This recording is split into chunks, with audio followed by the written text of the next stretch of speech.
আজকে আলু দিয়ে পটল দিয়ে বাটা মাছের ঝোল করব। তোমরা ভিডিওটা দেখো। মাছ ভাজা হয়ে গেছে, ওই তেলেতে লঙ্কা দিয়ে দিই, আর পটল দিয়ে দেবো, লবণ দিয়ে দেবো, দিয়ে দেবো।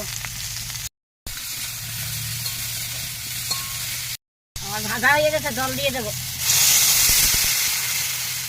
ঢাকা দিয়ে দেবো, ঢাকাটা খুলে দেবো, বাটা মাছ দিয়ে দেবো,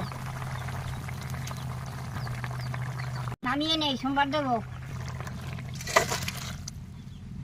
তেল দিয়ে দেই, জিরে দিয়ে দেই, তেল দিয়ে দেই, তরকারি দিয়ে দেবো।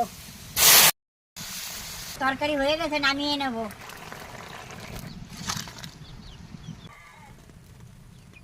আলু পটল দিয়ে বাটা মাছের ঝোল হয়ে গেছে। ভালো লাগলে লাইক কমেন্ট করে দেবা।